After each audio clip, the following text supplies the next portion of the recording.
Halo Sobat Enviro, perkenalkan nama saya Margareta Martogi dari Divisi Kominfo HMTL UNED. Dan selamat datang di BBL episode kedua.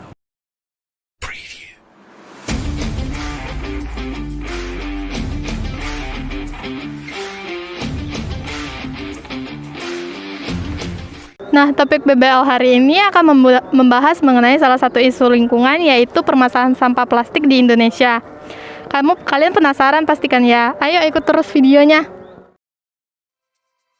Sampah plastik di Indonesia merupakan permasalahan yang sangat serius. Hal ini dikarenakan sebanyak 60-70% produksi sampah Indonesia merupakan jenis sampah organik, dengan sisanya adalah sampah anorganik. Untuk jenis sampah plastik yang terbanyak di Indonesia adalah jenis sampah kantong kresek, selain plastik kemasan. Oleh karena itu, Indonesia memiliki volume timbunan sampah yang cukup besar dan harus segera ditangani. Menurut data statistik persampahan domestik di Indonesia, sebanyak 5,21 juta ton produksi sampah plastik di Indonesia atau sekitar 14% dari total produksi sampahnya.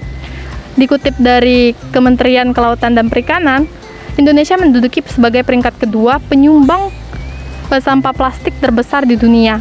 Di tahun 2019, sebesar 3,21 juta ton sampah plastik di Indonesia, diikuti setelah negara Cina. Berbagai studi juga masih menunjukkan bahwa tingkat konsumsi masyarakat dalam penggunaan sampah plastik masih cukup tinggi, sehingga sampah plastik semakin menumpuk di Indonesia.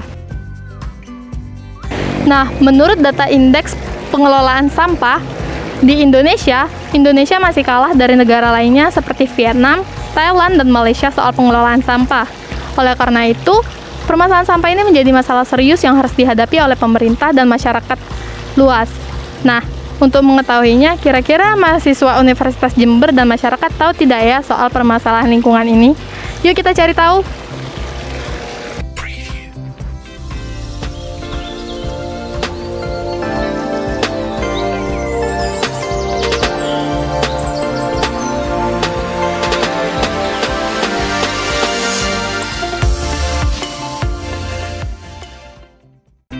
Mbak, maaf ganggu waktunya ya. Kalau boleh tahu ini dari Mbak siapa aja ya? Saya Aca dari TL Lingkungan 2020. Saya Fitri dari Teknik Lingkungan 2020. Ima dari D3 Teknik Sipil 19. Aku Kiki dari Teknik Sipil 2019. Aku Hilmi dari Teknik Sipil 19.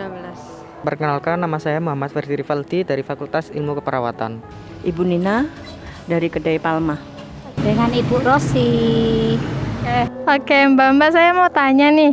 Mbak-mbaknya tahu nggak sih Indonesia berada di urutan keberapa mengenai negara penghasil sampah di dunia? Setahu saya Indonesia bertepatan pada urutan kedua. Ya, setahu saya juga urutan kedua. Nggak tahu. Oke, jadi mbak-mbaknya kurang tahu ya. Menurut saya, sepengetahuan saya ya, kayaknya iya Kak, penghasil kedua kalau nggak salah.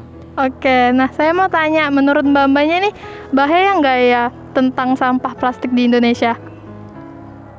Bahaya. Kalau bahaya dari segi apa?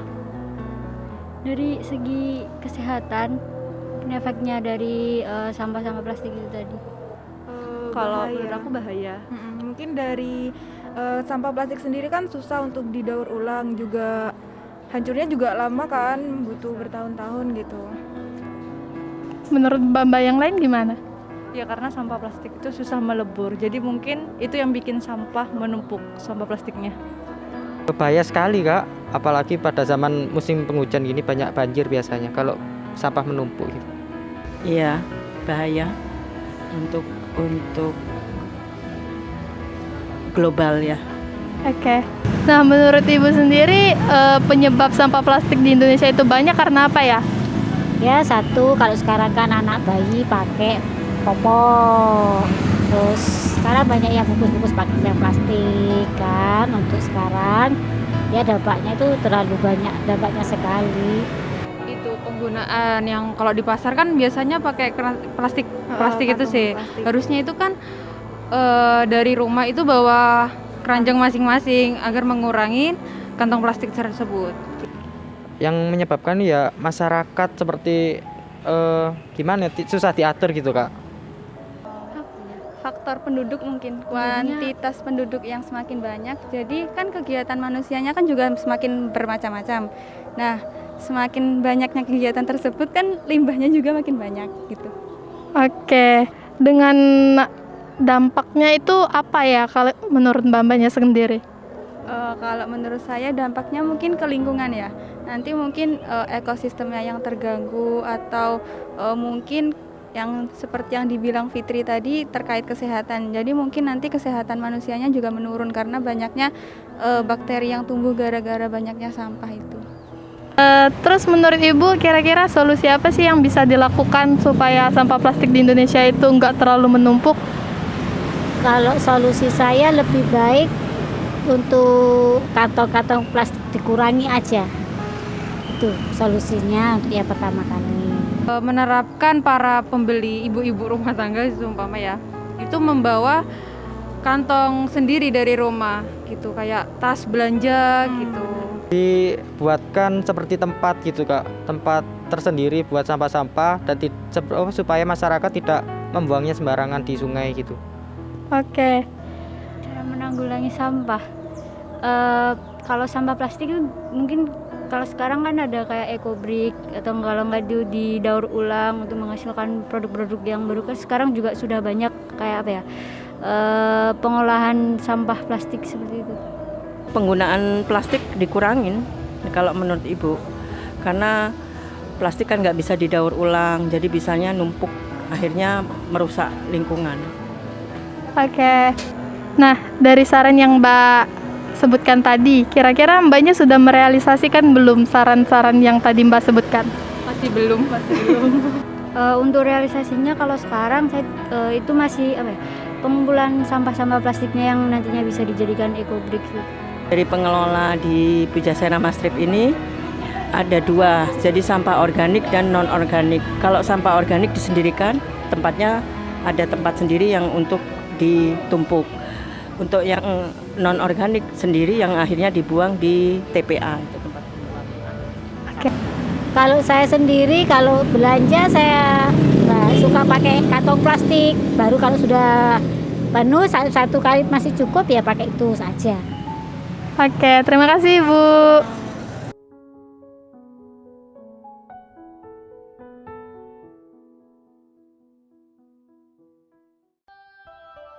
Nah, itu tadi beberapa dampak negatif yang disebabkan oleh sampah plastik.